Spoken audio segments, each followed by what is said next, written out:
Good day, everybody. It's the 9th of October. Same old year, 2023. Same as it was earlier. And it's about 1:30. I'm in Minsk. I got off at the Moskovskaya bus stop on the Blue Line here. Let me just show you where I'm.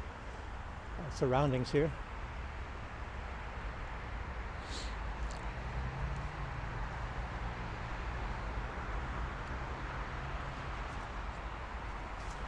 It's like a lot of maple trees.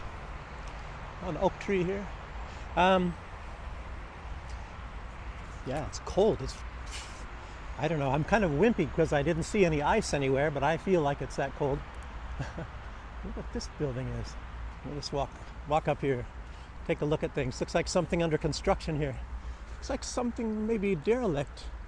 Some old building. Don't know what those things on the top are. Maybe it's some alien place or something.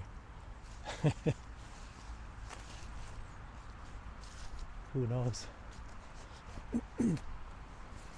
Well, as we were talking before, you know, the world is kind of, well, certain places in the world are kind of exploding right now. As you see, that ticking time bomb that's been existing for quite a long time in the Middle East is starting to detonate. And I think, well, it's kind of a fishy thing that's going on right now. And I'll give you a little bit of information. Of course, it's kind of like evidence to letting you know that something is fishy going on about this deal here with Palestine and Israel. Okay, let's start off here. 61% of the money that is allocated to the U.S. Pentagon is unaccounted for. Think about it that way first. I don't know why I'm losing my voice here. So, in other words, they don't know where 61% of the money is going. That's the majority of the money. And if you remember, back, well, a lot of you don't, maybe you weren't even, well, all of you are probably born by then. Most of you people are similar to my age that are watching this. But back the day before 9/11 in 2001, Don Rumsfeld came out and said they just lost $2 billion, I believe. It wasn't $1 trillion. Huge amount of money. They just didn't know what happened to it. Where did it go? You know? And of course, that's Pentagon money. And then you got to remember, even during the Afghan war, you have these photos of pallets full of US dollar or money. It's like $100 bills, brand new, wrapped up waist high, or actually up to your chest, full of money, full of US money, going who knows where. So that's just something to think about. And if you think like how bad that is, say if you have a daughter, say somebody like AOC, say she's going to the university, and you've already paid for her university, you paid for her books, her fees for staying in the dorm, and then she has other expenses, clothing, and I don't know, maybe she's not going to eat the dorm food, I don't know, so you give her $1,000 for whatever, all the other expenses, but then you want to keep track of where this money is going, and then she can't tell you where over $600 has gone out of $1,000. So that's similar to this money disappearing. That's the American taxpayers' money. In truth, it's everybody's money, you know. The US dollar is the world's reserve currency, and you can find out ways to where you see that everybody on earth that's connected to the US dominated financial system has to pay a certain sum of this money that's disappearing. There's a lot of people that have been able to come out and say that the wars of the United States are financed by everybody in the whole world.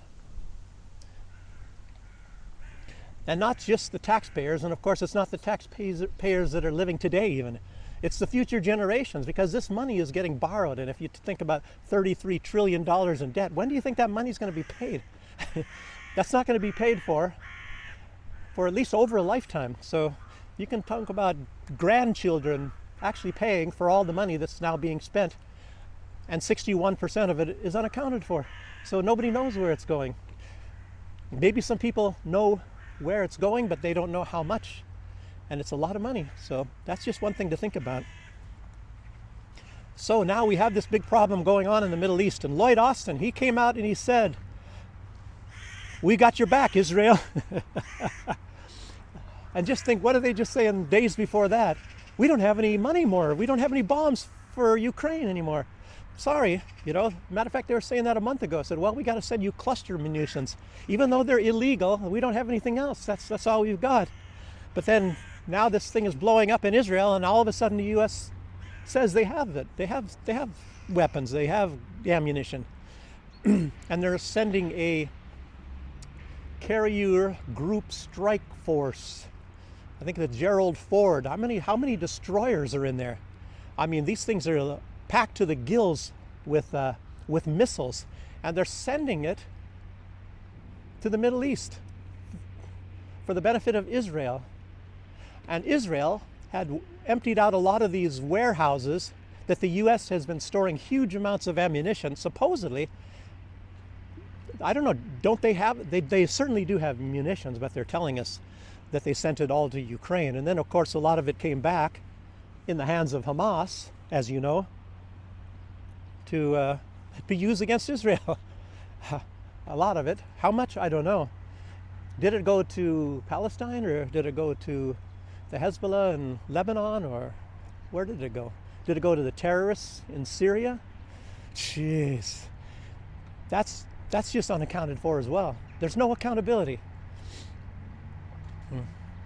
And isn't that strange? What the biggest problems in the world today is there's no accountability and there's no respect. And the problem why we have all these problems is because people don't respect each other. The Ukrainians don't respect the Russians. The Americans, they actually don't respect anybody. They act like they respect the Ukrainians, but they don't respect the Ukrainians either. I mean, there's just way too much evidence you'd have to get into. I'd have to write it all down and read it to be able to tell you how this works out, to demonstrate that they don't really give a damn about the Ukrainians either. Not the fact that they say they don't have any weapons when they certainly do have some weapons. It's more than that, I mean, even the leadership of Ukraine, they don't like the Ukrainians because they're going to fight to the last Ukrainian. And then what's the benefit of if they win or lose when there's no Ukrainians left? I mean, talk about it. Jeez. But anyway, the U.S. obviously is not tapped out, and they're sending a lot of power to the Middle East. And it's very strange that they didn't send it to Ukraine, really. But yet they're going to use this huge amount of force, destroyers with who knows how, what, 100 of some of the most devastating missiles are on these things, on this. It's incredible. Far more than anything that they probably were giving to, well, not in amount, but there's a lot of devastating missiles on those ships. And they didn't use them against the Russians, but they're gonna use them against these people that have mediocre weapons that was sent to Ukraine and then ended up in the hands of Hamas and Hezbollah. So it's kind of like a little bit of overkill, isn't it? It's like sending Muhammad Ali, well, who's gone now. I don't know who the leading fighters are, but say Bruce Lee against your grandmother. That's about what it's going to be like, having this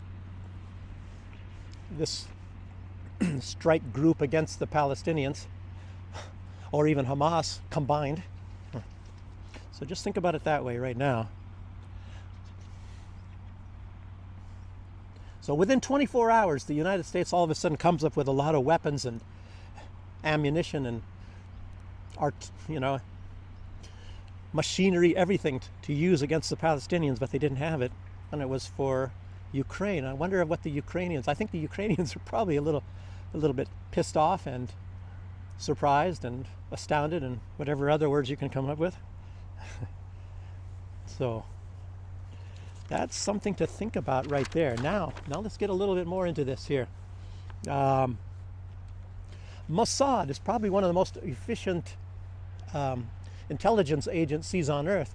And when they go through their training, it's not just they have to prove their abilities to manipulate people, but they're actually, well, part of that is being manipulating to people, and then they have a lot of Israelis that look like Palestinians, and they also speak the language very, very well, and they're infiltrated. And then, of course, they can also use a lot of the Palestinians themselves as agents, and they do. They have thousands of them. And it's very strange that they didn't know anything about this so-called surprise attack against Israel. But this seems to come right at the time when things are not going very well in Ukraine. Very convenient, isn't it? And the billions that were going to Ukraine are frozen. They're frozen and they're not being sent anymore. But yet the government has a lot of money to send to Israel and to send the strike force to Israel. So, gosh, it's just incredible. And then think about the fact that in Great Britain and the United States, everybody's told to put up these Israeli flags everywhere. Put up your Israeli flags. In a sense, they're saying, take down your Ukrainian flags and put up your Israeli flags and fly them right next to the LGBT flags that we all love so much. So now they're equating Israel way up there with LGBT. Isn't that incredible? And whatever happened to BLM anyway? Did they ever have a flag? I think they had a flag. I don't know. Maybe that wasn't stressed enough. Maybe that was just a temporary thing until some votes were cast. I really don't know. I'm not sure about that. So anyway, you have so many dead people in Ukraine right now. And I'll tell you what, the number's getting up pretty high in the Middle East right now too. So it looks to me, let me just kind of spell it out. Mossad knew about this. Mossad, the United States does this stuff too. I don't know if you remember any past operations. I don't even want to get into that. Like when they were going to bomb the Sears Tower and they have those Haitian guys. When they even interviewed these guys, they didn't even know that they were actually bombing because they probably weren't that much involved in it. It was an FBI operation. And I don't even know what the real reason for that was, to blow up the Sears Tower when they didn't even know that they were blowing up the Sears Tower. I don't even think they even knew that they were doing that. But it was a big psyop anyway. So here we have something similar, They knew, and they probably even instigated this with Hamas.